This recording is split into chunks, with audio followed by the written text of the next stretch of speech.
Welcome back to the Reinsurance Podcast, hosting at TMPAA. I'm joined with Ray Hannon from Westfield Specialty. Welcome, Ray. Thank you. How are you finding the conference so far? We're sort of halfway through day one. What are you sort of the sense you've got of the event so far? We had some extraordinary weather when we came in. But our flights are, we're circling for a couple hours, but we got in and so far so good. We've had a number of meetings already. Yeah. Meeting with different programs, different vendors in the program space, some of our reinsurance intermediaries and partners. So yeah, it's been a good day so far. Yeah, one of the central themes seems to be at this event in particular, sort of how many people from across the ecosystem arrive and sort of descend to the conference into Dallas as we're here. When you look at the agenda for the rest of today and tomorrow, who are the sort of the parties you're most interested in engaging? You've got the MGAs are here, the solution providers are here, your reinsurers are here. What's sort of the strategy as you try to navigate this ecosystem? We're trying to cover all bases. So we have a number of people out from Westfield Specialty, and we're trying to cover as much ground as possible. Yeah. So some of our meetings are, we have 2-3 Westfield people in one meeting. Sometimes we're just by ourselves. But the beauty of this type of setup at target markets, we can cover a lot of ground in one place at one time. So like you said, we have the opportunity to meet with our reinsurance intermediaries, sometimes our reinsurers, program administrators, those looking to sponsor new programs, and I think most importantly this year, some of the vendors that are here are kind of showing off the new tech, particularly in that AI space that everybody's talking about. Yeah, let's touch into that, because that's a really interesting space. Obviously, there's so much momentum being sort of gained in the media around what AI is going to do in reinsurance or in insurance and reinsurance. How are you seeing that generating opportunities or access to new risks? What are the things that are really sparking your interest in that space? It's pretty exciting because every time we turn around, there's an additional use case. At the last kind of national meeting, Target Markets, that there was a panel on AI, and it was just sort of coming to the beginning stages of what was possible. At that point, the market was very much focused on creating efficiencies on the operations side of the business for insurance companies using the AI capabilities. I think we're really starting to see that deployed now in the marketplace. Some of the vendors that are here have use cases now rather than just ideas of what their wares are that they can provide. I think what's really interesting is sort of what's happening in the large language model space as far as creating additional tools for the underwriters to do their job faster. Yeah. I don't think at this point we've seen anything that replaces an underwriter. Yep. I think that's still an important part of our business. There is that art and science, balance. But I think really as far as making the underwriter's job more efficient, these tools look really good. Yeah. I think you hit the nail on the head there. There's this. The bigger narrative is the risk of jobs going away, but when you look at our industry, it's the amount of information that lands on an underwriter's desk that just takes ages to distill down and open up all the documents and do all of this sort of work.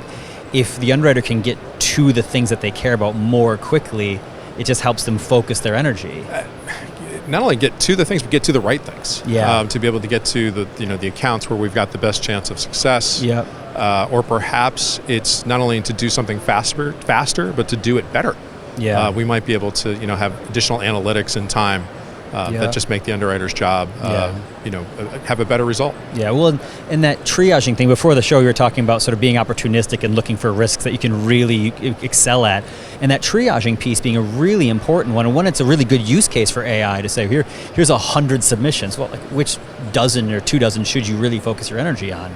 And this becoming a really powerful tool to get the underwriters sort of focused on those ones and sort of move away from ones that you're going to decline because they're not in appetite. I think you're spot on. Whether you're a direct carrier or you're supporting a program, I think programs have the same issue that some brokers will just blanket the market with submissions, sometimes to block other markets. Yep. And being able to weed through the real opportunities from the submissions that aren't real opportunities. Yeah. If we can have a more efficient insurance industry due to some AI, that would be fantastic. Yeah, no, for sure.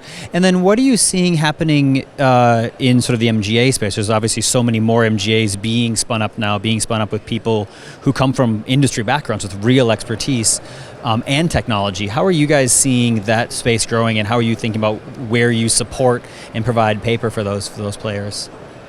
So at Westfield Specialty, we focus on 3 areas for when we would use an MGA. Mm-hmm. Typically, it's when they have a technology that we don't have. Mm-hmm. Perhaps they have an underwriting expertise that we don't have, a particular skill set. And then last is a distribution channel avenue or capability that we don't have on the direct side, or any of those 3 would be too costly for us to build on our own. Yeah. So the more efficient build would be to support an managing general agent, managing general underwriter in that case.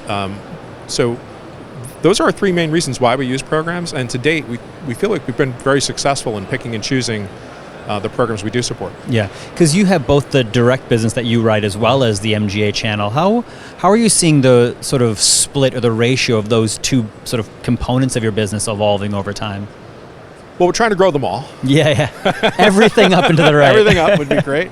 And positive results for all would be nice as well. Yeah. I think we're a very strong supporter of target markets and the program business specifically. In the U.S. for Westfield Specialty, we're a little newer to that. Westfield also acquired Syndicate 1200. Yes. In London. They've been writing programs and utilize delegated underwriting authority for a very long time. So, you put that all together, we have a rather significant amount of delegated underwriting authority between the U.S. and our London Syndicate 1200 book. Yeah.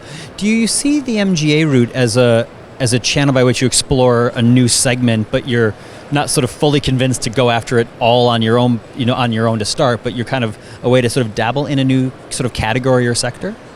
Absolutely. We could, we do see those opportunities.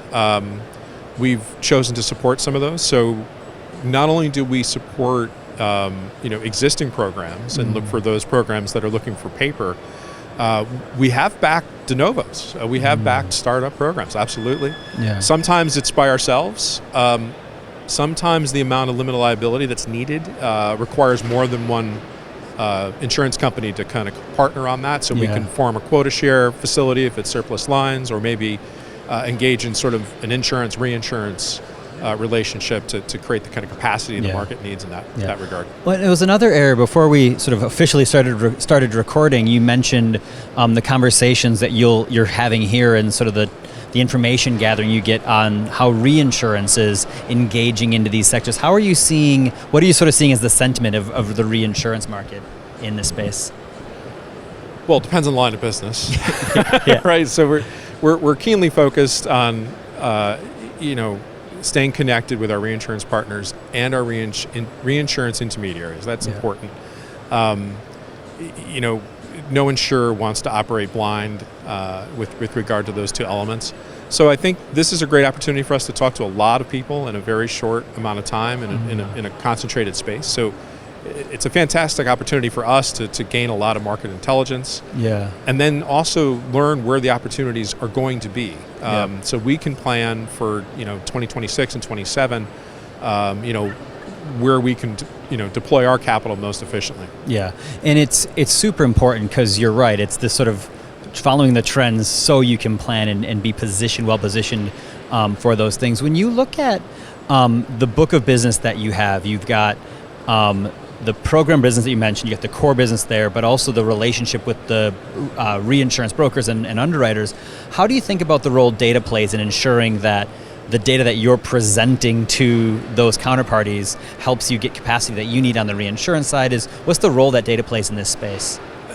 The one thing I will say, I came into specialty insurance specifically in the mid-90s. The data's never been better, which is great.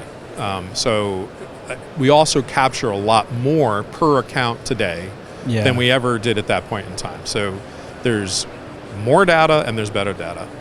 What I think we still have, as an industry, need to improve, and whether we're looking at those data aggregators, like for example, ISO is a data aggregator as well as a stat reporter, statutory reported to the states. Yeah. I think it's moving data faster. I think that's one of the places where the AI capabilities. We've seen a lot of vendors here today who sit between an insurance company and someone else, and their sales pitch is to being able to move data faster, but also give visualizations of it, and that's kind of exciting. So the things that were, insurance companies had to build these tools themselves. Yep. There might be off-the-shelf products in very short order for these things. Well, I think you're right. It's a really important element that people overlook a lot, but it's not just having so much data, because if you've got all the granular data in the world, but it's just buried in a huge spreadsheet you're sending over, you've given them everything, but it's actually not helping your cause at all. But if you're able to present it in a way that they've seen before, consistently and at speed, it means those downstream parties are able to interrogate that a bit further and possibly work more collaboratively with you around what you're trying to achieve with a reinsurance purchase, right? Like, have you seen your reinsurance buying strategy evolving off the back of how the underlying book looks as well as the data that you have to support it? Well, in fairness to Westfield Specialty, we started the operation, under Jack Kuhn in 2021, and 2022 was our first full year of underwriting. I think at that point, your reinsurance buying strategy is a little different than how it's going to evolve. Yeah. So we're always looking to deploy the most efficient, strategy possible, the most cost-effective strategy possible. There's been some markets where, rates have gone up, rates have gone down. We try to capitalize on that. Yeah. And then also, as we have gained scale, I think that's opened additional doors to us as well. Yeah. And as you think about where Westfield goes from now, you've had an amazing journey in the sort of few years you've been moving, but moving quite quickly. What do you think about over the next sort of 5 years? Where do you want the business to go? What kind of things are you really paying attention to as sort of growth drivers of your business? So even though Westfield itself is a 178-year-old company, Westfield Specialty is brand new. Yeah. Like I mentioned, it was 2021, 2022. And both the specialty leadership and then the core Westfield leadership do not lack for vision. Yeah. That's the exciting thing about being at this company. We've got so many things we want to do. We're not flipping our cards over at this point and showing them all. Yeah. But in our meetings here, we've been, strategically, every time we come, we indicate, okay, this is the next place we'd like to go. Yeah. And then either at this meeting or the next one we have, we'll have 20 submissions for us to look at. Yeah. So that's what's kind of exciting, because we are in growth mode. Yeah. And we're a profit first company, so we're very much focused on profit. And once we set that tone, we sort of weed out the ones who just want to write premium, Yep. and we're looking for those partners who want to, be into the relationship for the long haul. Yeah. Are you seeing, you mentioned supporting MGAs, both from the de novo sort of earliest fledgling stage and through more well-established ones. Obviously, profitability being really important, especially with the way you guys look at it, rightfully so. How do you think about assessing profitability or the likelihood of profitability for an unproven MGA as they're sort of getting cut into the market, but it will take time? That's a great question. So you are taking a chance if you back an unproven MGA. Yeah. Very often, those MGAs will have capital sponsors. So there's often a reinsurer who's willing to take some of that and back the insurer who's sponsoring. So there may be reinsurance available. In addition, those opportunities tend to start small before they scale. Yeah. So you really have a chance to fine-tune that first year. So we're much more upfront on the audit side and the interaction side in that first year with a de novo than we might be with taking over a program that's been in place for several years. Yeah. In addition, we just constantly monitor, and if things are going south, we have to work with that MGA partner to make changes. Yeah.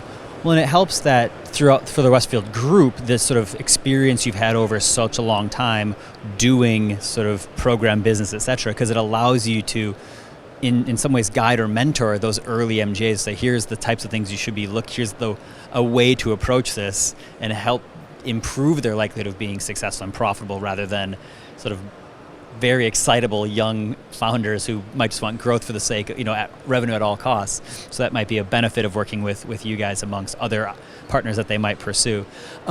As you look around this venue and this sort of collection of people here, what are things that sort of spark your interest more than others? Are there any technology providers that you're really keen on, or categories that are sort of emerging that you guys are starting to go, we're going to dig into this a bit further? Yeah, as I mentioned, we're watching sort of the proliferation of vendors that are AI related. That's a new development in the last certainly 12 months, we've seen an increase there.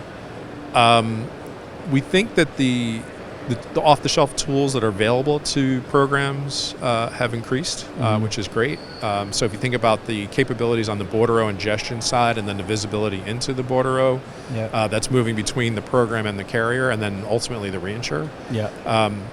To the extent that that might one day have a more standard look and feel, that will create efficiencies of capital in the marketplace for programs. So, from our standpoint, we mentioned the 3 ways we use programs for those opportunities we can't easily get at. We mentioned the fact that we're very much in a growth position. Really, a meeting like this is just nothing but positive for us because it just our dance card is full. People really want to talk to any of the carriers that are here. They really want to talk to the carriers. So, and when they find out there's one that's actively adding programs, it's even better. It's perfect. Well, and you sort of hit the central theme as well, this efficiency of capital moment where we're looking at a way to bring the capital, whether it's reinsurance or third-party capital, ILS capital, directly through to risk and partner with the insurers themselves, the carriers themselves, and then get that to the MGAs in the most efficient flow is going to unlock not just a ton of value for the market, but to end consumers and people who have the risk on their own balance sheet they're trying to offload. Do you see an opportunity to go into net new categories? Are there like emerging categories? I know cyber has been the historically interesting one. Are there other sort of emerging categories that you guys are going, we think there's something interesting here? Well, there's lots of those opportunities, yes. We have a number of areas we're looking at that we want to explore on the program side. We have a number of areas we're looking at on the direct side as well. You mentioned cyber. That's a tough category. There are programs that are very dedicated to that. Westfield, Specialty. We have a separate book of business where we focus on some of the more complex insurers, and that requires a very high amount of touch. And so we tend to keep that, in-house. But I think as far as where you were asking about, where we're going to create efficiencies, I think that's the opportunity, but we don't want it to become commoditized. I think that would be the downside. So, because then I think we would get, for lack of a better description, dumb capital coming in, just throwing money in, and then the rates will go down. So I think if we keep smart capital in place, and we keep an underwriting focus, we remain focused on profit, and we keep the excitement of something like target markets where everybody's looking to kind of, do the next thing, do it well. I think it's a great opportunity for everybody. Well, and it has such a collaborative environment here, right? It's everyone's looking for the right partners to work with, and as you say, there's so many people here, and as well, it's not just one party. The really interesting MGAs are going to have a couple different capacity providers. You guys are obviously looking to support all the really interesting and well sort of run MGAs. So this is really. I don't know if we can support them all, but not them all, but the best ones.